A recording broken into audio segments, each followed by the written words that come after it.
नमस्कार, बहुत स्वागत है आपका लोकतंत्र में। आपके साथ मैं हूं शुभम सिंह। आज लोकतंत्र में हम बात करेंगे मोदी सरकार द्वारा दिए जा रहे राहत पैकेज की। पहले कारोबारियों को राहत पैकेज, फिर मजदूरों के लिए राहत पैकेज और अब किसानों के लिए वित्त मंत्री ने खजाना खोला है। वित्त मंत्री ने किसानों की आय बढ़ाने के लिए स्टोरेज और मार्केट से लेकर कानून में सुधार तक वित्त मंत्री ने बड़े बड़े ऐलान किए हैं और 11 बड़े कदमों का ऐलान भी किया है। वित्त मंत्री ने लॉकडाउन के कारण दबाव में आए खेती और सहायक गतिविधियों मसलन मछली पालन और पशुपालन आदि के लिए पैकेज का ऐलान किया है। किसानों के लिए 1 लाख करोड़ रुपए का फार्म गेट इंफ्रास्ट्रक्चर फंड की घोषणा की गई है। गंगा के किनारे 800 हेक्टेयर भूमि पर हर्बल प्रोडक्ट्स के लिए कॉरिडोर बनाने का ऐलान किया गया है। हर्बल खेती के प्रमोशन के लिए सरकार ने 4000 करोड़ रुपए का प्रावधान किया गया है। लगभग 10 लाख हेक्टेयर में हर्बल प्रोडक्ट्स की खेती करनी होगी। इससे 5000 करोड़ की आय किसानों को मिलेगी। सरकार ने पशुओं के टीकाकरण के लिए 53 करोड़ की योजना बनाई है। इसमें लगभग 13,343 करोड़ रुपए खर्च होंगे। सरकार ने पीएम मत्स्य संपदा योजना के 20,000 करोड़ का प्रावधान रखा है इस योजना के लिए और इस योजना के तहत समुद्री और अंतर्देशीय मत्स्य पालन के लिए और 9,000 करोड़ रुपए इंफ्रास्ट्रक्चर के विकास के कार्यों में लगाए जाएंगे। माइक्रो फूड एंटरप्राइजेस के लिए 10,000 करोड़ की स्कीम लगाई गई है। बिहार में मखाना के क्लस्टर, केरल में रागी, कश्मीर में केसर और आंध्र प्रदेश में मिर्च, यूपी में आम से जुड़े क्लस्टर बनाए जा सकते हैं। वित्त मंत्री निर्मला सीतारमण ने कहा है कि लॉकडाउन के दौरान पीएम किसान फंड में 18,700 करोड़ रुपए ट्रांसफर किए गए हैं। वित्त मंत्री ने कहा है कि दाल उत्पादन में भारत दुनिया में तीसरे नंबर पर और गन्ना उत्पादन में दूसरे नंबर पर है। देश में भले ही लॉकडाउन है, लेकिन किसानों का काम हमेशा ही चलता ही रहा है। सरकार पहले से भी कहती रही है कि किसानों की आय दोगुनी करेगी। अब सवाल यह है कि लॉकडाउन में किसानों को जो नुकसान हुआ है उसकी भरपाई कैसे होगी। क्या 1 लाख करोड़ से किसानों के दिन बदल जाएंगे? क्या किसानों के हालात सुधर जाएंगे?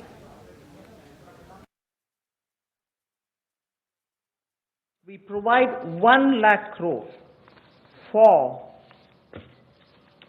aggregators, FPOs, primary agriculture cooperative societies, farmer producer organizations which I mentioned, FPOs, all for strengthening the farm gate infrastructure. Farm gate infrastructure are cold chains, post-harvest management infrastructure, storage centers, yards from where they have to do it. So this fund for 1 lakh crore is being created.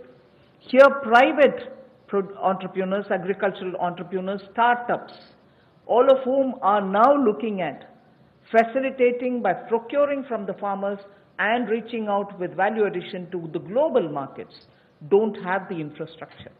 So this fund for 1 lakh crore will immediately address that issue and that fund will be created at the earliest.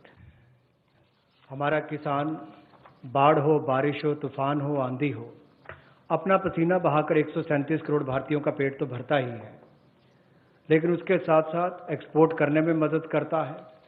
लेकिन भंडारण की कमियां होने के कारण कई बार और मूल्य संवर्धन के अवसर ना होने के कारण कमी रह जाती थी। उस कमी को पूरा करने के लिए 1 लाख करोड़ रुपए का कृषि आधारभूत ढांचा बनाने के लिए ये योजना लाई गई है, जिसमें चाहे कोल्ड चेन हो या फसल कटाई के बाद प्रबंधन करने के लिए जो भी सुविधाएं वैल्यू चेन के लिए बनानी है वो उसमें बनाई जाएंगी और इससे लाभ मिलेगा मूल्य संवर्धन के लिए भी, भंडारण की क्षमता बढ़ाने के लिए भी और कुल मिलाकर किसान की आय को भी इसमें बढ़ोतरी मिलेगी। We shall be providing a fund of 10,000 crores. It's a scheme which will get executed with a cluster-based approach. I recall Prime Minister Modi when he spoke on the 12th of May, speaking about be vocal for local. This is one of the ways in which the local capacities, the local value-added product can have a global outreach, can reach out for global markets and build brands. They can create products of global standards and therefore marketing them globally will also be assisted through this fund. Registration of 242 registered shrimp hatcheries and also rearing hatcheries were expiring on 31st March. they have been extended by another 3 months without any additional burden on them. So such operations also of the marine capture fisheries and aquaculture have also been relaxed to cover inland fisheries and hatcheries. Pradhan Mantri Matsya Sampada Yojana was announced during the budget, but clearly the amounts and the provisioning and also making sure that critical gaps are getting filled are all now getting through, and we are announcing it for execution immediately. What this would mean is for activities related to marine inland fisheries and also aquaculture, this money would be provided. We expect it will give employment for about 55 lakhs of people, and it will help in doubling India's export to reach 1 lakh crores. तो आज जो घोषणाएं वित्त मंत्री ने की हैं उनमें से 11 घोषणाएं की हैं, जिनमें से 8 किसानों के लिए है। और जिस तरह से कल भी किसानों के लिए राहत पैकेज की बात की गई थी, आज भी किसानों के लिए तमाम घोषणाएं की गई हैं, लेकिन ऐसे में कितना असर इनका पड़ेगा, इस राहत पैकेज से वाकई में हकीकत में कितनी राहत मिलेगी, ये जानने की कोशिश हम आज लोकतंत्र में करेंगे। हमारे साथ चर्चा में खास मेहमान जुड़ चुके हैं। डॉक्टर मनोज राजौरिया साहब जुड़े हैं, बीजेपी के सांसद। सर, आप बहुत स्वागत है आपका। अनुज अत्रे साहब जुड़े हैं हमारे साथ, नेता कांग्रेस। सर, बहुत स्वागत है आपका। प्रोफेसर अरुण कुमार साहब जुड़े हैं, जाने माने अर्थशास्त्री हैं। सर, बहुत स्वागत है आपका। हमारे साथ एपीएन के एडिटर अजय कौल जी हमारे साथ जुड़े हैं। सर, बहुत स्वागत है आपका।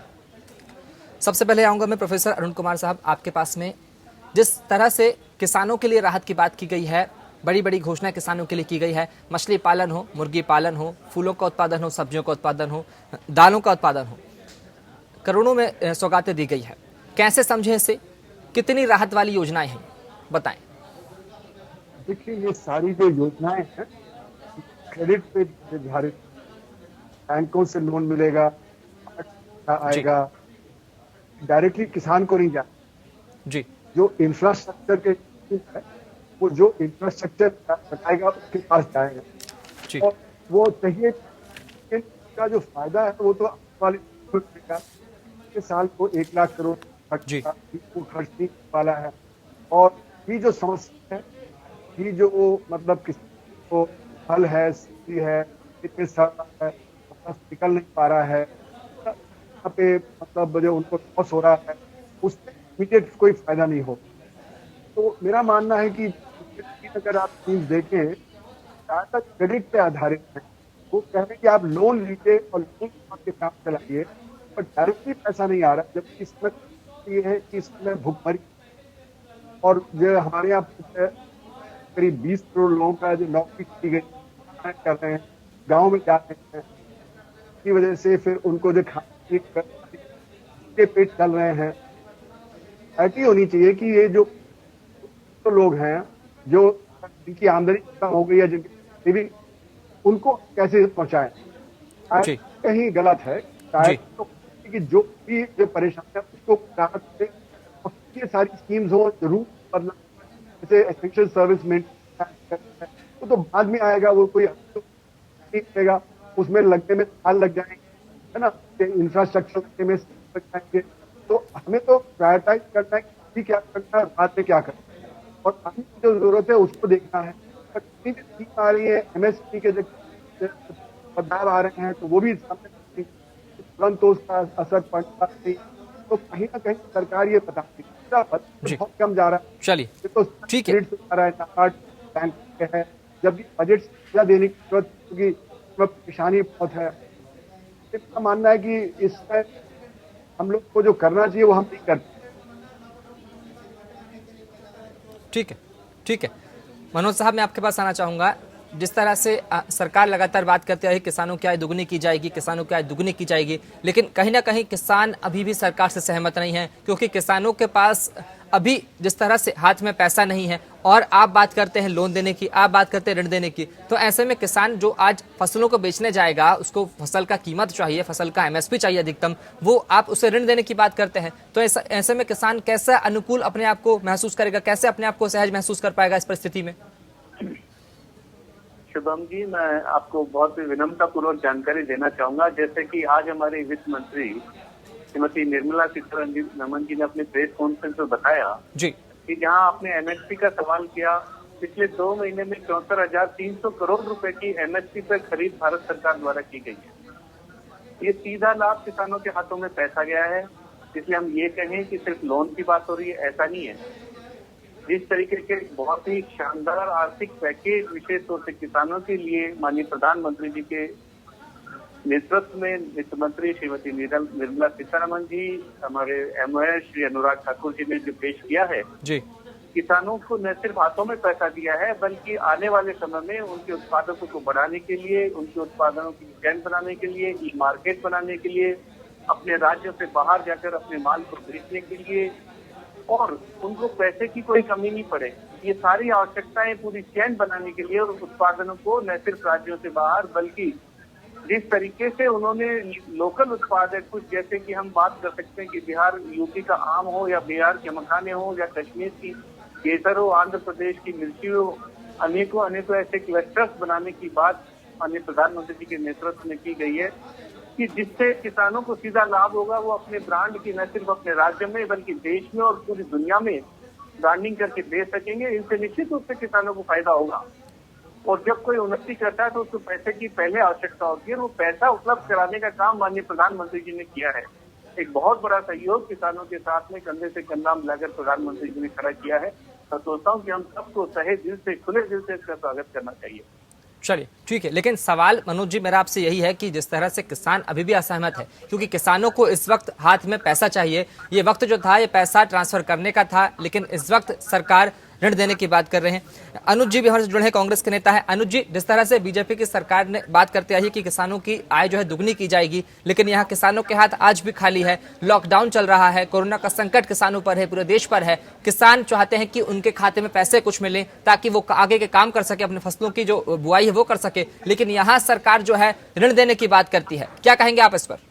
लेकिन निश्चित तौर पे प्रधानमंत्री जी ने जो अपना घोषण दिया था 3 दिन पहले और 20 लाख करोड़ रुपए का जो एक देश की जनता को एक सौगात देने का वायदा किया था कि इस पैंडेमिक के लिए जो है केंद्र सरकार बहुत बड़ा एक वो लेकर के आ रही है, जिससे सब लोगों को राहत मिलेगी और देश में जो है सब जो है जरूरतमंदों की इससे मदद हो पाएगी। और सबसे बड़ी बात जो प्रधानमंत्री जी ने कहा था कि आत्मनिर्भर पर उन्होंने बहुत ज्यादा फोकस किया था कि हमें सबको, देशवासियों को सबको आत्मनिर्भर बनाना।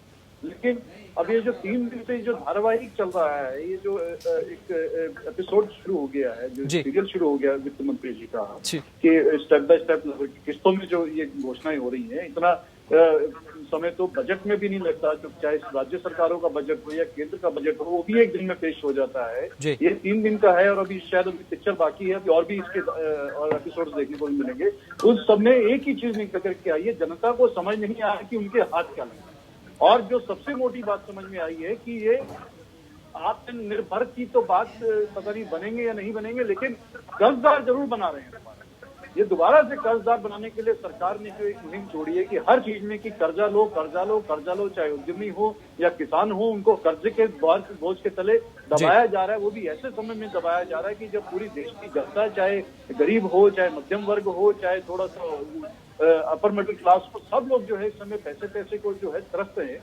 और इस समय में सरकार उनकी मदद करने की जगह, उनको आत्मनिर्भर बनाने की जगह, उनको कर्जदार बनाने की एक योजना लेकर के आई है। तो जो लोग, जनता को और देश को इससे बहुत हताशा महसूस हो रहा है। जी ठीक है मनोज जी, जिस तरह से आरोप अनुज आत्रे जी ने लगाए हैं आप सरकार पर, कह रहे हैं कि आत्मनिर्भर बनाने की बजाय कर्जदार बनाने की कोशिश की जा रही है किसानों को, जनता को, ऐसे में क्या कुछ आप कहेंगे? जिस तरह से घोषणाएं की जा रही है, उन्हें एपिसोड करार दिया गया है, क्या कहेंगे आप इस पर?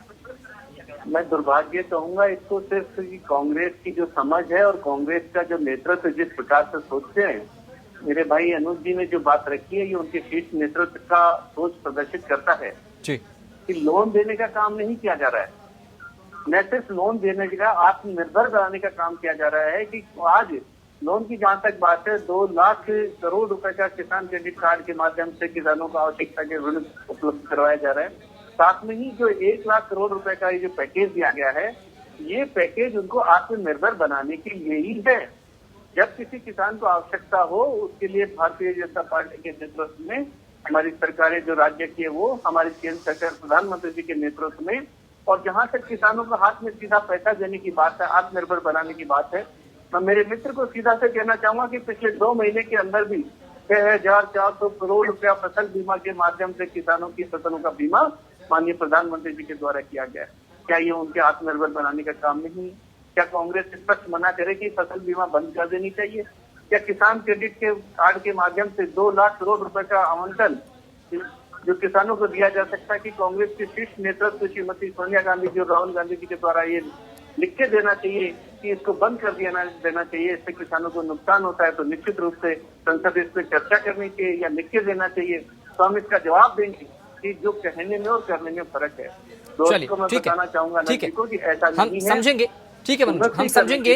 हमारे साथ एडिटर सर अजय जी भी मौजूद हैं। सर, मैं आपसे जानना चाहूंगा कि जिस तरह से कांग्रेस अब आरोप लगा रही है इस राहत पैकेज पर, बीजेपी कह रही है कि हमने अच्छा काम किया है, हमने किसानों को राहत दी है, हर वर्ग को राहत दी है, तो ऐसे में क्या ये राहत पैकेज भी सियासत की भेंट चढ़ जाएगा कुछ दिनों में? सियासत तो पॉलिटिकल पार्टी सियासत करेंगे ही, उनका तो काम ही यही है कि उसको कैसे देखना है ये क्या। बट एक्चुअली पैकेजेस तो अनाउंस हुई है, अब ये थर्ड डे है, वेरियस सेक्टर्स के हैं। बट मेरा जो पहले भी कहना है कि it boils down to implementation. जो बेनिफिशियरी को मिलेगा नहीं मिलेगा, आई थिंक अभी उनको पहले ये अंडरस्टैंड कराना पड़ेगा कि बेनिफिशियरी को कि आपके लिए ये है, वो उसको ट्रांसलेट कराना, उनको कम्युनिकेट कराना will be I think a big challenge. ये तो अनाउंसमेंट हो गई कि इतने 5,000 करोड़ या 2 लाख करोड़ या 2,000 करोड़ हो गए, आपके लिए ये हो गया। एक्वाकल्चर, जो अगर मुझे याद है कि एक्वाकल्चर पे पीएम साहब ने आई थिंक 2-3-4 साल पहले बोला था एक्वाकल्चर को हम एक बढ़ावा देंगे। तो अगर वो बढ़ावा देने का यही मौका है बढ़ावा देने का एक्वाकल्चर, फिशरीज वगैरह करके जी। तो इनफैक्ट उसको उन्होंने बोला था, इसको ब्लू रेवोल्यूशन बोला था 4-5 साल पहले, ब्लू रेवोल्यूशन पे हम फोकस करेंगे। तो अभी भी अब ये कोल्ड चेन बनाने का एक प्रपोजल मेरे ख्याल से 5-6 साल से था कि कोल्ड चेन का एक डेवलप करना है हमको, तो वो अभी तक नहीं हो पाया है, अभी तक वो मेरे ख्याल से पूरा हुआ नहीं। अभी भी जो प्रोड्यूस है वो सड़ता है, ओपन फील्ड में सड़ता है, या गोडाउन ऐसे हैं कि जो जहाँ पे छत नहीं होती है, तो बहुत सारा प्रोड्यूस वेस्ट हो जाता है ऐसे, बिकॉज कोल्ड चेन नहीं है उनके, वो होता है। तो अब we are I think going around the same thing again, बार बार कि अब ये कोल्ड चेन डेवलप करेंगे, फिर ये करेंगे वो करेंगे। तो may be I will ask professor Arun Kumar ji कि मे बी वो इस कैसे देखते हैं इसको, मे बी अंडरस्टैंड करें, क्योंकि पहले उनका शायद आवाज़ ठीक नहीं आ रही थी। प्रोफेसर साहब। तो मेरा मानना है, आपने सही कहा, इम्प्लीमेंटेशन को एक समस्या रहती है, कार्यक्रम अनाउंस जाते हैं इम्प्लीमेंट नहीं होते हैं। लेकिन जैसे आपने सही कहा कि चीजें अनाउंस हो चुकी हैं और ये सारी जो बातें हैं जैसे मछली पालन का है वो अभी भी चीजें, तो ये क्लियर नहीं है कि ये एडिशनल है, कितना बजट के क्या है वही चल रहा है। तो मैं फिर इस बात चाहूंगा कि जरूरी है जो सब है, कोई दो राय नहीं कि ये सब जरूरी है, लेकिन ये सब लॉन्ग टर्म में शॉर्ट टर्म में क्या होता है ऐसे सब हम लॉन्ग टर्म की बात करें तो कहीं सकता है। अभी शॉर्ट तो हमें मुझे प्रोवाइड करना है। इमीडिएट टर्म में क्या करना है? हाँ, इमीडिएट टर्म्स जैसे इमीडिएट टर्म में तो अभी तो लोग प्लान करके गाँव में गए हैं, तो रोजगार देना है, तो मनरेगा को क्या बढ़ाना है, जो अर्बन एरिया है वहाँ तो सब नौकरी चली गई है, पैसा है, अर्बन रूरल गारंटी है, और जो जहाँ पे है वहाँ पे भैया कराना। मैंने प्रोक्योरमेंट और एक्सटेंडेड जरूरत है, इतनी सारी बसें और गांव से सामान लेके आए, भाग के जाए, लोगों को पलायन करना पड़े तो न जाए, और वो भूखे तो फिर वो पलायन करेंगे ही करेंगे, बाद में लेबर नहीं करेगा के लिए। तो प्रोफेसर साहब आपकी आवाज में क्लियर नहीं है, आपकी आवाज थोड़ा अभी सिर्फ सर्वाइवल पैकेज। चलिए ठीक है, आपकी आवाज नहीं आ रही, तकनीक खामी के चलते अरुण जी से जिस तरह से आवाज हमें मैं भी रजौरिया साहब से मैं पूछना चाहूंगा कि रजौरिया साहब, डॉक्टर साहब आवाज आ रही है? आ रही है। तो मैंने जो पहले भी बोला कि जैसे एक्वाकल्चर को बढ़ावा देने का या कोल्ड चेन डेवलप करने का ये 5-6 साल पुराना प्रपोजल है, तो ये नया पैकेजिंग करके ये फिर से वही आ रहा है। कोल्ड चेन का जो पीएम साहब ने बहुत पहले बोला था कि कोल्ड चेन हमको डेवलप करना है, अभी तक नहीं हुआ वो ठीक ठाक। और अभी एक्वाकल्चर को फोकस करना है, ब्लू रेवोल्यूशन जिसको कहते हैं 4 साल पहले बोला था, तो हम फिर वहीं पे आ रहे हैं कि ब्लू रेवोल्यूशन, फिशरीज और ये एक्वाकल्चर को। तो how do you explain that? देखिए कौल साहब, मैं आपको एक जानकारी देना चाहूंगा कि 2014 में जब प्रधानमंत्री श्री नरेंद्र भाई मोदी जी के नेतृत्व में केंद्र में मोदी सरकार बनी, उनका स्पष्ट विजन था और आज भी है कि देश को किस प्रकार से आत्मनिर्भर बनाया, और इस आत्मनिर्भर बनाने में किसानों की महत्वपूर्ण भूमिका है। और उसमें जो आप ये कह रहे हैं कि कोल्ड चेन वाला जो आप बता रहे हैं कि उस वक्त भी घोषणा की थी, ग्रीन रेवोल्यूशन की बात की है, निश्चित रूप से कि इस देश में ग्रीन रेवोल्यूशन हो, इस देश के किसानों की आर्थिक स्थिति बढ़े, अच्छी मजबूत हो, उत्पादन बढ़े, उनका भंडारण बढ़े, इसके लिए लगातार गाइडलाइंस और जो सहयोग लगातार किया है। आज जो विशेष परिस्थितियां जो संकटपूर्ण नहीं सर, कोरोना के कारण मैं राजौरिया साहब, डॉक्टर साहब, मैं खाली ग्रीन रेवोल्यूशन की बात नहीं कर रहा हूँ, मैं ब्लू रेवोल्यूशन की बात कर रहा हूँ जो पीएम साहब 4 साल पहले 5 साल पहले बोल चुके हैं। मतलब मेरीन जो रिसोर्सेज है उनको डेवलप करने का ब्लू रेवोल्यूशन, वो तो हम वहीं पे खड़े हैं। अभी रेवोल्यूशन वो हुआ नहीं, मतलब आज ये पैकेज करके फिर वापस उसी पे है। मैं उस पे बात कर रहा हूँ, मुझे पता है। मैं कौल साहब, मैं सरकार में हूँ, पिछली बार भी मैं सांसद था और मैंने इसीलिए आपसे सवाल पूछ रहा हूँ राजौरिया साहब, इसीलिए आपसे सवाल। मैं 2 चीज बताना चाहूंगा आपको कि कहाँ दिक्कत आती है कि इस मछुआरों के लिए या ब्लू जो आपने रेवोल्यूशन बताया है, डेयरी इंफ्रास्ट्रक्चर के लिए 15,000 करोड़ रुपए दिए हैं, मछुआरों के लिए 20,000 करोड़ रुपए दिए हैं।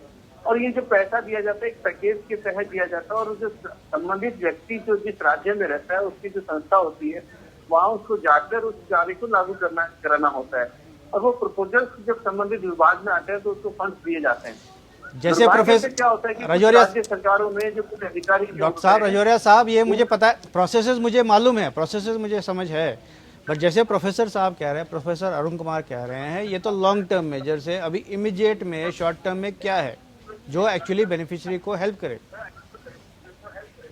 देखिए शॉर्ट टर्म और लॉन्ग टर्म ऐसा नहीं है कि उनको हम आइसोलेट कर सके, अलग कर सके। निश्चित रूप से दोनों ही चीजें एक साथ करनी चाहिए, और आज इस पैकेज में शॉर्ट टर्म का भी पूरा प्रावधान किया गया है, लॉन्ग टर्म का भी किया गया है।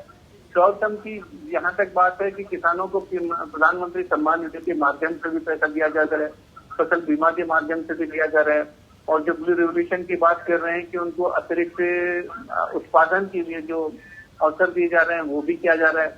और परमानेंट इंफ्रास्ट्रक्चर हो, उनकी सेल कैसे बढ़े, उनके इंफ्रास्ट्रक्चर कैसे बढ़े, इन सबका भी किया जा रहा है। अब जहां तक मैं सोचता हूँ कि हमारे नजर में ये रहता है कि शॉर्ट टर्म का मतलब कि आप जाइए और एक पैसा दे दीजिए और उसके बाद में भूल जाइए, वो आदमी वहीं के वहीं गरीब रह जाए।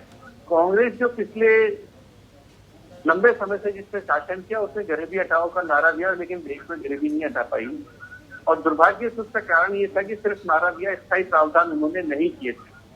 और जो प्रधानमंत्री श्री नरेंद्र भाई मोदी जी ने जब से सरकार में है, उन्होंने अस्थायी जो राहत पैकेज है वो भी दिया, और स्थायी प्रावधान की देश आत्मनिर्भर बने, किसान आत्मनिर्भर बने, उसका काम किया है। तो मैं सोचता हूँ कि इसका खुले दिल से स्वागत करना चाहिए, लेकिन इसमें कोई कमियां निकालनी चाहिए।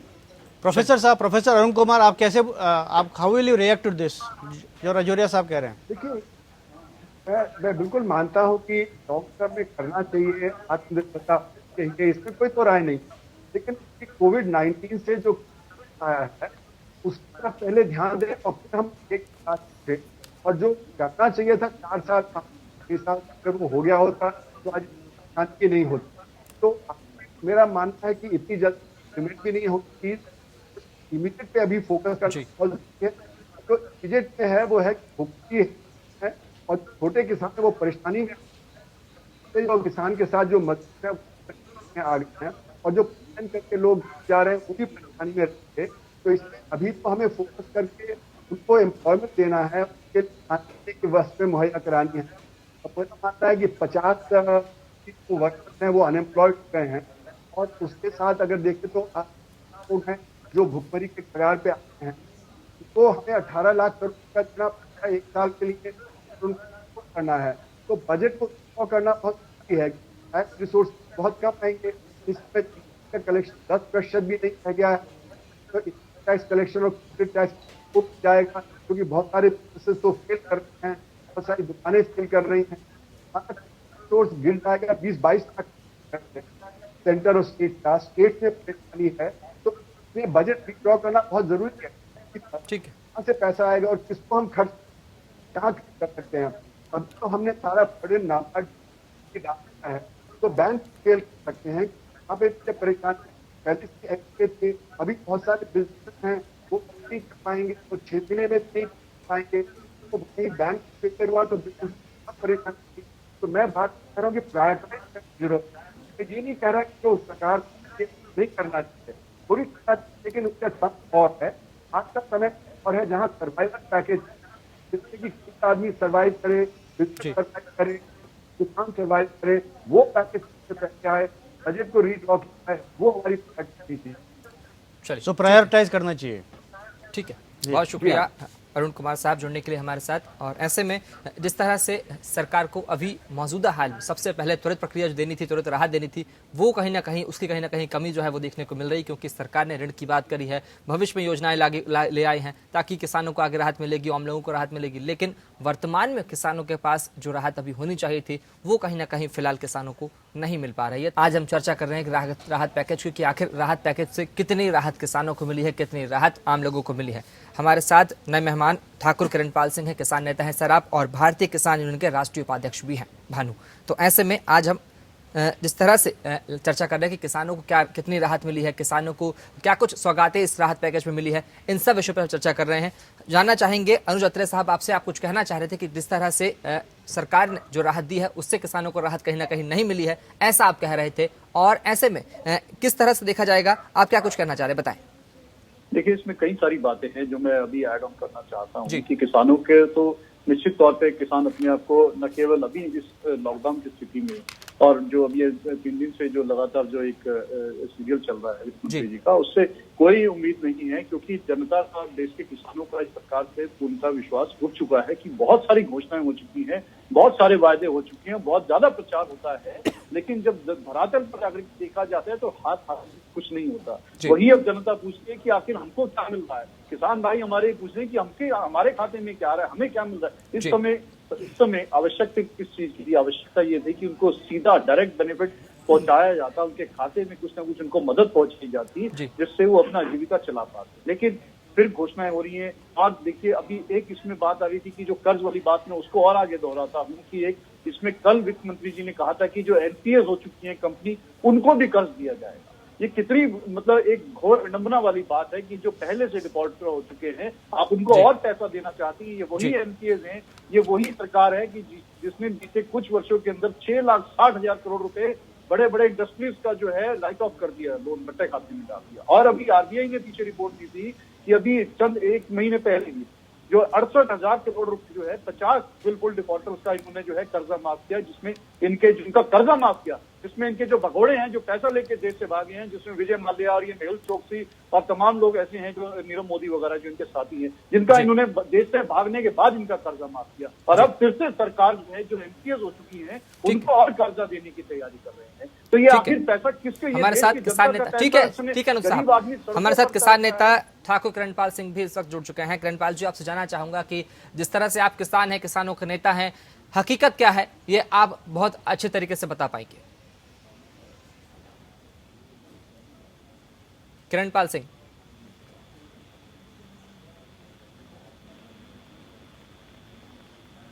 किरणपाल सिंह जी, मेरा सवाल आपसे है कि आखिर किसानों को कितनी राहत मिली है, हकीकत क्या है, बताएं।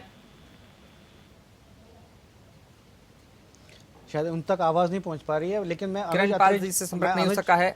आकाश जिंदल साहब हमारे साथ जुड़ चुके हैं, अर्थशास्त्री हैं सर आप।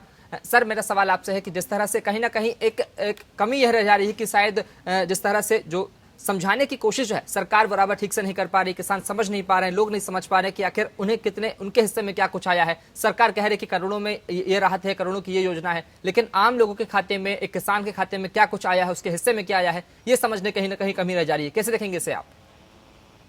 देखिए, बहुत से अच्छे प्रैक्टिकल प्लान्स आज लॉन्च किए गए हैं जी, एक एक करके बताऊं मैं जी। सबसे पहले तो मत्स्य संपदा योजना, यानी ये हमारे जो फिशरमैन हैं, मछुआरे हैं, जिन्हें मैं देश की शान मानता हूं, जो कि एक्सपोर्ट करते हैं सी फूड का। हमारे यहाँ से सी फूड का एक्सपोर्ट यूएस में, साउथ ईस्ट एशिया में, EU यानी यूरोपियन यूनियन में, जापान में, चाइना तक में होता है। तो उनके एक्सपोर्ट्स को बढ़ाने के लिए कदम उठाए गए हैं। मत्स्य संपदा योजना 20,000 करोड़ रुपए एलोकेट किया गया है, जिससे करीब 55 लाख लोगों को एम्प्लॉयमेंट अपॉर्चुनिटीज मिलेंगी और एक्सपोर्ट बढ़ेगा। तो कहीं ना कहीं हमारे जो मछुआरे भाई हैं, जिनको मैं देश की शान मानता हूं क्योंकि एक्सपोर्ट करते हैं, फॉरेक्स लाते हैं, उनके लिए काफी अच्छी चीज की गई है। दूसरा आ जाता है हमारे किसान, हमारे अन्नदाता, उनके लिए 1 लाख करोड़ की राशि आज अलॉट की गई है। अब वो जो 1 लाख करोड़ की अमाउंट है, उसके अंदर basically farm producers organization, FPO जिन्हें कहा जाता है, एग्री सोसाइटीज और एग्री सोसाइटीज, इनके थ्रू इंफ्रास्ट्रक्चर को स्ट्रेंथन किया जाएगा। पहले तो कोल्ड चेन को, दूसरा वेयर हाउसेज को, तीसरा एग्री इंफ्रास्ट्रक्चर को, ताकि जो किसान भाई है, हमारा अन्नदाता, उसकी इनकम है एनहेंस कर सके। तो वो कहीं ना कहीं जो अच्छे स्टेप है। अभी मैं सुन रहा था कांग्रेस के हमारे मित्र को जो बात कह रहे थे कि शायद जो है ये बात कर रहे थे कि कर्जे माफ किए गए हैं। देखिए, मैं तो एक इंडिपेंडेंट इकोनॉमिस्ट हूँ, कोई पॉलिटिकल जो है कनेक्शन नहीं रखता। कांग्रेस और बीजेपी दोनों की इज्जत करता हूँ। यहाँ एक मैं उनको क्लैरिफाई करना चाहता हूँ मेरे दोस्त को कि वो जो पीछे कुछ दिन पहले हुआ था, वो राइट ऑफ नहीं हुआ था, महज जो है वो वेवर नहीं था, वो राइट ऑफ था। यानी कि एक लोन एक बियॉन्ड पीरियड चला जाता है तो टेक्निकली उसका राइट ऑफ करना पड़ता है। तो वो कर्जे जो है माफ नहीं किए गए हैं। तो कहीं ना कहीं वो जो है एक टेक्निकल टर्म है राइट ऑफ, वो वेवर नहीं हुआ है। ये मैं क्लैरिफिकेशन देना चाहता था। आज के जो कदम उठाए हैं सरकार ने, कहीं ना कहीं मैं थोड़ा सा प्रैक्टिकल रिजल्ट ओरिएंटेड कदम है और इससे किसान भाई, हमारे अन्नदाता की सेवा करने का हमें बेटर मकसद ऑप्शन मिलेगी, उनकी इनकम बढ़ाने का मौका मिलेगा। साथ ही जो हमारे मछुआरे भाई हैं, जो हमारे लिए एक्सपोर्ट करते हैं, फॉरेक्स लाते हैं, उनको भी स्ट्रेंथन करने के प्रैक्टिकल पर्पज है। देखिए, आज अनएम्प्लॉयमेंट 27.1% हो चुकी है। ये data centre for monitoring of Indian economy का है, कोविड के चलते हुए। तो ऐसे में अगर सरकार कोई ऐसी योजना लाती है जिससे 55 लाख लोगों को हम एम्प्लॉयमेंट दे पाते हैं, एक्सपोर्ट कर पाते हैं, तो अच्छी चीज है। बिकॉज ऑलरेडी चलिए ठीक है। जिंदल साहब, जिंदल साहब जी, मैं अजय हूँ। मैं आपसे एक सवाल, सिंस आप इंडिपेंडेंट एनालिस्ट है, मैं आपसे ये पूछना चाहता हूँ कि ये जो आज राहत पैकेज अनाउंस की है, कल की या परसों की, ये एक्चुअली बेनिफिशियरी को कब तक पहुँचेगी? सेकेंडली, जैसे आप मछुआरों वगैरह की बात की थी, मैंने पहले भी ये सवाल पूछा, ये 4-5 साल पहले PM साहब ने बोला था कि ब्लू रेवोल्यूशन लाएंगे। आज फिर हम वही उसी जगह पे है कि मछुआरों की बात कर रहे हैं। फार्मर्स के बारे में डबलिंग द इनकम था 6 साल पहले, वो उसी की बात फिर अभी बात उसी पे हो रही है। तो आप इसको कैसे देखते हैं? देखिए, मेरे हिसाब से जहां तक जो हमारे जो है मछुआरे भाइयों तक पहुंचना है, वो जल्दी पहुंच जाएगी, क्योंकि इसमें कई प्रैक्टिकल एलिमेंट है। इसमें वेसल खरीदने के लिए, यानी जो मछुआरे के लिए, फिशरमैन के लिए इक्विपमेंट है बड़ा इंपॉर्टेंट, मॉडर्न आप बोट कह सकते हैं, उसके लिए बोट खरीदने के लिए और इंश्योरेंस की फैसिलिटी रखी गई है। और मुझे लगता है कि ये सब चीजें जल्दी ही हो जाएंगी। और हमारे जो मछुआरे हैं उनको ऑटोमेशन चाहिए। आज जो हमारा मछुआरा है, बहुत से ऐसे हमारे मछुआरे भाई हैं जो कन्वेंशनल बोट्स लेके भी इतना अच्छा जो है फिशरीज का काम करते हैं।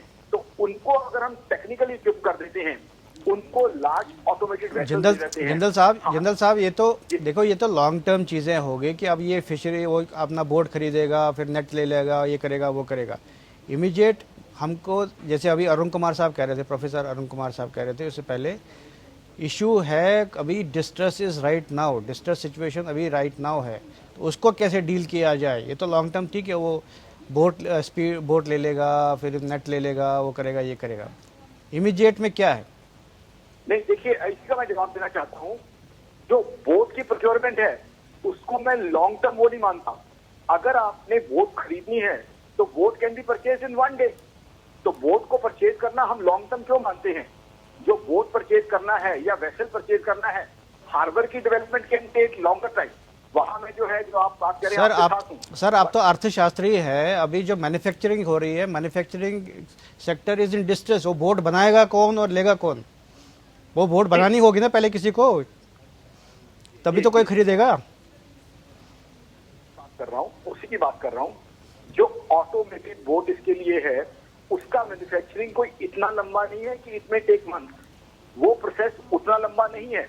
हार्बर की जो डेवलपमेंट है वो लंबा प्रोसेस है। वहां मैं मानता हूं कि हार्बर को डेवलप करने में, टेक्नोलॉजिकली उसको वो करने में टाइम लगेगा, बट बोट की मैन्युफैक्चरिंग या बोट की परचेजिंग उतना लंबा प्रोसेस नहीं है। जी चलिए ठीक है। ठाकुर किरणपाल सिंह हमारे साथ मौजूद है, किसान नेता हैं। सर आप, सवाल मेरा आपसे यही था, पहले भी आपका सवाल था मेरा आपसे, लेकिन आवाज़ नहीं आ पाई थी। मेरा सवाल मेरा आपसे यही है कि क्या वास्तव में किसानों को राहत मिली है? हकीकत क्या है? सरकार तमाम दावे कर रही है, क्या हकीकत है? शुभम जी बहुत बहुत धन्यवाद। आपने इतने लोगों के बीच में किसानों की बात उठाई, और मैं बताऊंगा किसानों के साथ तो ये जितना ये 20 लाख करोड़ जो घोषणा हुई है, एक बहुत बड़ी पैकेज है। और मेरे हिसाब से ये पहला पैकेज है पूरे भारत में आज तक कि इतना बड़ी राशि इन्होंने एक भारत के नाम या संबोधन करके बताई, परंतु किसानों के साथ बिल्कुल छलावा है। किसानों को बिल्कुल धोखे में रखा गया है। किसान इसमें बिल्कुल संतुष्ट नहीं है। किसानों को लिए कुछ भी नहीं दिया है। इसको मैं इससे बोलेंगे जैसे किसी मंदिर में प्रसाद दे दिया हो।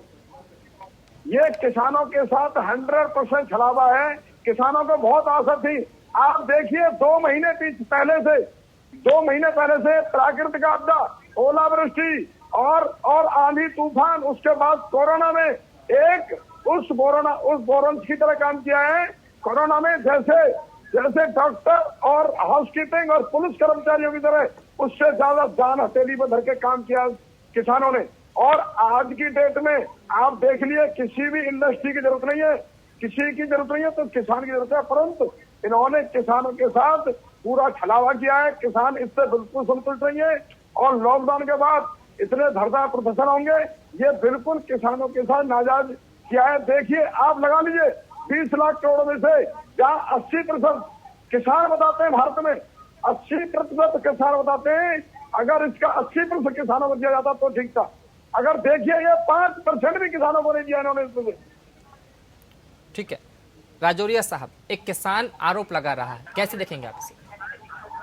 देखिए, मैं ठाकुर किरणपाल सिंह जी की बात से बहुत ही विनम्रता पूर्वक असहमत हूँ कि जिस एक लीडरशिप की भाषा में वो बात कर रहे हैं कि बड़ी उत्तेजना में और एक तरीके के सीधे सीधे आरोप सरकार से लगा रहे हैं जी। मैं एक ही चीज कहना चाहूंगा ठाकुर साहब से कि आरोप लगाना और किसी चीज को समाधान करना और आगे ले जाना में बहुत बड़ा अंतर होता है। बहुत बड़ा अंतर। घर का मुखिया जो होता है, आप अपने घर को भी चलाते हैं, तो घर में आपके ऊपर कोई बच्चा, परिवार वाले लोग आरोप लगा सकते हैं। मैं बहुत ही साधारण शब्दों में बताता हूँ कि किसानों के लिए जिस तरीके से मोदी सरकार ने पिछले 6 साल में काम किया, और विशेष तौर पे अभी जो कोरोना में जो तकलीफ आई है, पूरे किसानों को अपने परिवार की तरह मान के इस देश की रीढ़ की हड्डी किसान है, इस देश के अन्नदाता किसान है, उनको जो सम्मान और सहयोग प्रधानमंत्री जी ने किया है, हमेशा किया, और इस पैकेज में विशेष तौर से किया है। मैं ठाकुर साहब किरणपाल सिंह जी को बताना चाहूंगा कि ठाकुर साहब, ये निराशा के बजाय आप एक चीज पे हम कोशिश करें, हम सब मिलकर, आप और हम सब मिलकर कि किसानों में आत्मविश्वास बढ़ाएं, किसानों को ये बताएं गांव-गांव जाकर कि देखिए ये मोदी जी की स्कीम्स हैं, इन स्कीम्स का आप उपयोग ले सकते हैं, तो के माध्यम से आप अपना आय बढ़ा सकते हैं। साथ में उनके साथ में जाइए, उनको भंडारण के लिए, कोल्ड स्टोरेज के लिए जो फाइल होती है उसको लगवाइए, अधिकारियों के पास जाइए, उनके फाइल पास करवाइए। उनको जिस तरीके से ई मार्केटिंग के माध्यम से वो पूरे राज्य में और पूरे देश में अपनी फसलों को बेच सकते हैं, उसमें जाइए। किस प्रकार से वो कृषि में ड्रिप इरिगेशन का फायदा ले सकते हैं, ई मार्केटिंग का फायदा ले सकते हैं, फसल बीमा को कैसे फायदा ले सकते हैं, कैसे कैसे अलग अलग क्रॉप्स को उगा के अपनी उत्पादन बढ़ा सकते हैं। किरणपाल जी कुछ कह रहे हैं आप? डॉक्टर साहब, मनोज जी, डॉक्टर साहब मेरी बात सुन लीजिए आप। मैं किसान हूँ, और मैं बता रहा हूँ आपको कि आप अगर इसे पीछे से जाएंगे, 10 साल पहले से जाएंगे, ये आज अगर भाजपा पूरे भारत में छाई हुई है तो किसानों की देन है। ये अगर कोई राजनेता, कोई इंडस्ट्री, कोई नहीं दिया। ये सब किसानों की बनाई सरकार है, केवल इसलिए कि सरकार ये आएगी किसानों के लिए कुछ करेगी। कहना चाहूंगा कि निश्चित रूप से ये किसानों की बनाई हुई सरकार है, किसानों के लिए है। आप डॉक्टर साहब आप राजनीतिक भाषा बोल रहे हैं, आप किसान हित में नहीं बोल रहे, आप सांसद हैं इसलिए ये भाषा बोल रहे हैं। आप किसानों को देखिए, किसानों ने आज कंधे से कंधा मिलाकर देश को साथ दिया है, किसानों ने ही दिया है और कोई साथ। ठाकुर साहब मैं विनम्र प्रार्थना करना चाहूंगा आपसे। देखिए ठाकुर साहब, मैं बहुत ही छोटे भाई हूँ आपका, बहुत विनम्रता पूर्वक प्रार्थना करना चाहूंगा ठाकुर साहब। मैं कोई राजनीतिक भाषा मैं तो इस्तेमाल करता हूँ, मैं करना चाहूंगा। बहुत हाथ जोड़ के विनती है मेरी आपसे कि निश्चित रूप से किसान हमारा भाई है, हम सबका भाई है और उन्हीं से इस देश की मान सम्मान है, उन्हीं से इस देश के प्रत्येक परिवार को, इवन रीढ़ की हड्डी मैंने शब्द बोला। आप और हम सबको मिलकर हमारे किसान भाइयों को दुख के इस घड़ी में साथ लेकर उनको किस तरीके से हम सहयोग आगे दें, कैसे उनको व्यावहारिक सहयोग मिले, कैसे उनको आत्मविश्वास बढ़े, इन सब पे हम काम करेंगे तो मुझे लगता है। और जो आपकी और जो रचनात्मक सुझाव हैं, मुझे लगता है कि वो आपको सरकार को सुझाव किरणपाल जी माध्यम से देना चाहिए। किरणपाल जी, डॉक्टर जी, आप इतने उत्तेजित क्यों हैं? अगर सपोज सरकार ने कुछ आपके लिए अनाउंसमेंट कर ली है, उसको समझ लीजिए, उसको थोड़ा समझाइए लोगों को जिनको बेनिफिशियरी है। उत्तेजित होने से आप क्यों इतना उत्तेजित है? आपको क्या कंसर्न है? भाई देखिए, मैं उत्तेजित नहीं हूँ, मैं बता रहा हूँ जो जितना ये 20 लाख करोड़ में से आप सब लोग यहाँ पे मोदी जी भी बैठे हैं, ये बता दें 20 लाख करोड़ में से किसान के हिस्से में कितना आया और क्या आया, ये आप सभी समझा दें। देखिए, मैं अगर उत्तेजित नहीं हूँ, इसमें मैं भी किसान हूँ और हम भाजपा को लाने वाले हम ही लोग हैं। हम ही लोगों ने भाजपा को वोट दिए और हम लोग मांगने का अधिकार भी भाजपा से हमारा है, इस सरकार से मांगने का अधिकार नहीं। वो तो ठीक है अभी, लेकिन आप समझ लो ना इसमें पैकेज में आपके लिए क्या है और उनको बेनिफिशियरी को समझाइए। वो कह रहे हैं रजौरिया साहब, उनको खुद को कुछ समझ आ रहा हो, उनके तो यही तो कह रहे हैं। कौल साहब, किरणपाल जी क्या कह रहे हैं? किरणपाल जी यही कह रहे हैं कि उनके हिस्से आ क्या रहा है, आज किसान को मिल क्या रहा है। किसान यही नहीं समझ पा रहा, देश का गरीब आदमी, मिडिल क्लास आदमी ये नहीं समझ पा रहा है कि इतना बड़ा पैकेज की जो घोषणा होगी उनके पास मिला क्या है, आ क्या रहा है। ये वही उसी तरह की घोषणाएं हो गई हैं जैसे इससे पहले हमने देखा है कि सरकार द्वारा घोषणा हुई कि बहुत बड़ी बड़ी स्मार्ट सिटीज बन जाएंगी, देश में कहीं बुलेट ट्रेन चल जाएंगी, और बाद में आज तक लोग ढूंढते फिर रहे हैं लेकिन नहीं मिली। उसी प्रकार से लोग अब ये 20 लाख करोड़ रुपए का पैकेज ढूंढते फिर रहे हैं। ये किरणपाल जी की पीड़ा है। रजौरिया साहब बहुत एक सज्जन पुरुष है, मैं लेकिन अत्रे साहब, आज यही वही ये 10 सेकंड अपनी बात करना, भारतीय जनता पार्टी है कि जब चुनाव के समय 2000 की पीड़ा सुनिए किरणपाल जी, जब चुनाव के समय किसान इनको जिताता है, इनको समर्थन करता है तो किसान कब राजनीतिक नहीं होता। आज किसान अपनी पीड़ा बता रहा है, आज वो तकलीफ में है, अगर उनके सामने अपनी पीड़ा बता रहा है तो वो राजनीतिक भाषा बोल रहा है। तो इस प्रकार की अगर हमारी जो है मनोदशा जो है राजनीतिक सरकार में बैठे हुए लोग मुझे सुन पा रहे हैं? अत्रे साहब मुझे सुन पा रहे हैं? आप सर कुछ कहना चाहते हैं? सुन पा रहे हैं? मुझे सुन पा रहे हैं आप अत्रे साहब? हाँ अत्रे जी, जी आ रही है आपकी आवाज। हाँ, आप जो पीड़ा की बात कर रहे थे ना, जो किसानों की पीड़ा है, ये किसानों की पीड़ा 5-6 साल से पहले नहीं हुई है, बहुत पहले से है।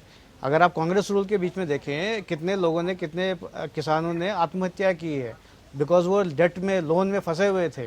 तो वो आपके कांग्रेस के टाइम पे हुआ। ये पीड़ा आज की नहीं है किसानों की। 2% से आगे जीडीपी बढ़ा नहीं है एग्रीकल्चर में, जबकि 80% तो वो इस पे डिपेंडेंट है कंट्री के। तो आप इसको कैसे एक्सप्लेन करेंगे? मैं वही बोलूँ, आपका कहना ठीक है। किसान हमारा जो है, किसान भाई निश्चित तौर पे ये 6 सालों से नहीं, इससे पहले से भी कहीं ना कहीं समस्या थी। और किसानों की आत्महत्या की जो सबसे पीड़ादायक जो स्थिति है वो लगातार चलती आ रही है। लेकिन आज ये कंपटीशन का समय नहीं है कि हम कहें कि उसकी कमी, मेरी कमी तो सफेद कहते हैं। क्योंकि मैं बड़े वायदे, मैंने ये इश्यू इसलिए उठाया क्योंकि आप किसानों की पीड़ा की बात कर रहे थे। मैंने कहा पीड़ा बहुत पुरानी है। नहीं, पीड़ा पुरानी है, लेकिन जितने बड़े बड़े वायदे किसानों से इन्होंने किए थे कि हम उनकी 1.5 गुना आय कर देंगे, सब चीजों का उनका दाम 2 गुना कर देंगे, उनकी जो है और एमएसपी लेकर के इनको 2 गुना कर देंगे, और ना जाने क्या क्या वायदे किए गए थे। जो इनके किसान जो फसल योजना इंश्योरेंस वाली है उसमें देखिए कितना जबरदस्त घोटाला। किरणपाल जी कुछ बोलना चाहते हैं? किसी को उसका लाभ नहीं इस मिला। वक्त हमारे साथ किसानों की बात हो रही है। हमारे साथ इस वक्त एक और किसान नेता देखिए, अभी देखिए, अगर आपने मुझे डिबेट में रखा है तो थोड़ा सा मेरा सुन लें। क्योंकि देखिए, सभी मैं मान रहा हूँ, भाई साहब अत्रे जी का भी मान रहा हूँ, डॉक्टर मनोज साहब का भी मान रहा हूँ, और कोई साहब आप और शुभम जी सुन रहे हैं, मैं आपको और पूरा देश सुन रहा है। मैं आपको बताऊंगा कि देखिए, किसान के साथ इसलिए छलावा कह रहा हूं मैं कि किसान शुरू से अगर देखा जाए, आप सब लोग जागृत हैं, चाहे मीडिया है और चाहे राजनेता है। अगर इसमें अगर पूरे लॉकडाउन में अगर जरूरत है किसी को, तो खाद्य पदार्थ की जरूरत है, और किसी ने गाड़ी न घोड़ा न किसी की जरूरत है, और जरूरत है तो आज की डेट में किसान की जरूरत है। और किसान इतना परेशान है कि जिसका आप समझ नहीं सकते। देखिए, और मुझे इससे थोड़ी सी हटके बताऊंगा, अभी विदेशों से हवाई जहाज भेजकर लोग लाए जा रहे हैं, और यहाँ का गरीब मजदूर जो किसानों के बच्चे हैं उनके लिए अभी तक कोई व्यवस्था नहीं हो रही। डॉक्टर मनोज साहब बताएंगे, ये जो पैदल चल के 600 किलोमीटर जा रहे हैं, आपको यहाँ की व्यवस्था भी करनी चाहिए थी। ठीक है किरणपाल जी, आपको रोकना चाहूंगा। हमारे साथ एक और किसान नेता बीएम सिंह जुड़ गए हैं। बीएम सिंह जी, किस तरह से देखेंगे आज जब किसानों को राहत मिली है लेकिन फिर भी किसान नाराज है? किसानों को आखिर समझ ही नहीं आ रहा है कि राहत पैकेज में उनके लिए कितनी राहत है, कैसे देखेंगे आप इसे?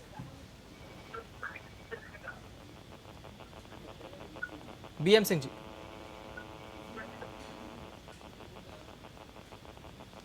शायद आवाज नहीं जा रही सुन पा है। रहे हैं हमें? चलिए, रजौरिया साहब कुछ कहना चाहते हैं? रजौरिया साहब, मैं बहुत विनम्रता पूर्वक नहीं कहूंगा, क्योंकि एक हमारे जो प्रवासी मजदूर भाई है उनकी बड़ी दुख हुई बात का जिक्र हमारे साथी श्री ठाकुर किरणपाल सिंह जी ने किया है। मैं बिल्कुल तहे दिल से मानता हूं कि जो मजदूर हमारा प्रवासी जो अन्य राज्यों में अपने रोजी के लिए गया था, उसको अपने घर पे पहुंचने में सबको सहयोग करना चाहिए। लॉकडाउन के वक्त सभी राज्य सरकारों से चर्चा करके माननीय प्रधानमंत्री जी ने पूरे विश्व में जिस तरीके से लॉकडाउन के नियम उस प्रकार से लागू किए, और जैसा कि आपने अभी कल देखा होगा, परसों देखा होगा कि हमारे रेल मंत्री श्री पीयूष गोयल जी ने प्रेस कॉन्फ्रेंस करके भी स्पष्ट किया। मैं खुद सांसद हूँ, मैंने अनेक राज्यों को पत्र भेजे कि इनके हमारे इतने लोग बैठे हैं, इनको भोजन पानी की व्यवस्था कीजिए। अनेक राज्यों में मैंने भेजा है, और मैं आपको बहुत ही दुख के साथ कह सकता हूँ कि कुछ जगह 5%, 10 जगह 10% मदद मिली, 80-90% मुझे व्यक्तिगत रिश्तों से हमारे लोगों के लिए भोजन और पानी की व्यवस्था करवानी पड़ी। ये राज्य जब लॉकडाउन तय हुआ था, ये हुआ था कि जो व्यक्ति जिस राज्य में, उस राज्य की जिम्मेदारी होगी कि उस व्यक्ति को वहीं पे रहने की व्यवस्था हो, उसके भोजन की व्यवस्था हो, उसके पानी की व्यवस्था हो, उसके इलाज की व्यवस्था हो। कुछ राज्यों ने ये काम अच्छा प्रभावशाली तरीके से किया, कुछ राज्यों ने इसमें बहुत कमियां छोड़ दी, इतने प्रभावशाली तरीके से काम नहीं कर पाए, जिसके कारण इतने लॉकडाउन के बाद मजदूरों को और प्रवासियों को मजबूरन पैदल करने के लिए विवश होना पड़ा। ये बहुत ही शर्मनाक बात थी। किरणपाल जी, छोटी सी प्रतिक्रिया, आपकी वक्त की कमी है। किरणपाल जी, किरणपाल जी बोले। रेल मंत्री जी ने, मनोज जी, जी किरणपाल जी बोले। और हमारी भारत सरकार ने, प्रधानमंत्री जी ने ये कहा। डॉक्टर साहब मैं बताऊंगा, आप सुनिए, देखिए आज आप देखिए, आज की डेट में जितना गरीब और मजदूर पूरे देशों को, पूरे शहरों को और पूरी इंडस्ट्री को छोड़ गांव भाग रहा है। ये आप किरणपाल जी मुझे बोलने दीजिए, फिर मेरी बात समाप्त हो जाए, तो उसके बाद आप प्लीज बात कीजिएगा। वक्त की कमी है, वक्त की कमी है, माफी चाहूंगा, वक्त की कमी है हमारे पास, वक्त की कमी है। चलिए, ट्रेन की कितनी आवश्यकता है वो भारत सरकार को उसकी लिस्ट भेजें। आज रेल मंत्रालय पूरे हर राज्य को जितनी ट्रेन चाहिए, रजौरिया जी शॉर्ट में बोलना है, टाइम खत्म हो रहा है, ताकि वो लोगों को अपने घरों तक पहुंचा सके। चलिए, ठीक है मनोज, उन लोगों को पहुंचाने के लिए बिना किसी भेदभाव के हम माफी चाहूंगा, मैं आप सभी से माफी चाहूंगा क्योंकि वक्त की कमी है। और जिस तरह से आज किसानों की राहत के लिए एक बड़ा पैकेज का ऐलान किया गया है, लगातार घोषणा की जा रही है वित्त मंत्री की ओर से, तो ऐसे में देखने वाली बात होगी कि कितनी राहत मिलेगी। फिलहाल बहुत शुक्रिया आप सभी मेहमानों का हमारे साथ जुड़ने के लिए और इस खास चर्चा में शामिल होने के लिए। इसी के साथ वित्त मंत्री निर्मला सीतारमण ने किसानों को जो तोहफा दिया है, उसके बाद किसानों के लिए कई घोषणाएं भी की है। यूपी के मुख्यमंत्री योगी आदित्यनाथ ने सरकार के कदमों का स्वागत किया है। आइए क्या कहते हैं सीएम, सुनते हैं। वित्त मंत्री जी को मैं धन्यवाद देना चाहता हूं कि वैश्विक महामारी कोरोना के संकट से उभारने के लिए देश के हर वर्ग के कल्याण के लिए जिस प्रकार के पैकेज घोषित हुए हैं, यानी लॉकडाउन के तत्काल बाद 1,70,000 करोड़ रुपए का गरीब के लिए, गांव के लिए, किसान के लिए जो पैकेज था, उसके बाद तीसरे चरण के लॉकडाउन के समापन होने के साथ ही जो ये पैकेज 20 लाख करोड़ रुपए का आया है, ये वास्तव में एक आत्मनिर्भर और स्वावलंबी भारत निर्माण की दिशा में उठाया गया एक बहुत बड़ा कदम है। आज भारत जैसे कृषि प्रधान देश में भारत के किसानों को ध्यान में रख करके जो घोषणाएं हुई हैं, 1 लाख करोड़ रुपए के कृषि इंफ्रास्ट्रक्चर पर खर्च करने और उसके माध्यम से कृषि इंफ्रास्ट्रक्चर को एक नई दिशा देने की दिशा में उठाया गया एक कदम है। पशुपालन के लिए, मत्स्य पालन के लिए, मधुमक्खी पालन के लिए, और जिसको लेकर के हम लोग वास्तव में बहुत दिनों से इंतजार कर रहे थे, और मेरा मानना है कि यह एक बहुत महत्वपूर्ण पैकेज है, स्वागत योग्य कदम है। मैं आदरणीय प्रधानमंत्री जी का और माननीय वित्त मंत्री जी का हृदय से आभार व्यक्त करता हूं कि निश्चित ही कोरोना संकट से उभारने और कृषि आधारित भारत की अर्थव्यवस्था को एक नई ऊंचाइयों तक वैश्विक स्तर पर पहुंचाने में इस प्रकार के पैकेज की एक बड़ी भूमिका होगी। मैं आदरणीय प्रधानमंत्री जी का हृदय से आभार व्यक्त करता हूं। और इसी के साथ लोकतंत्र में फिलहाल इतना ही। नमस्कार।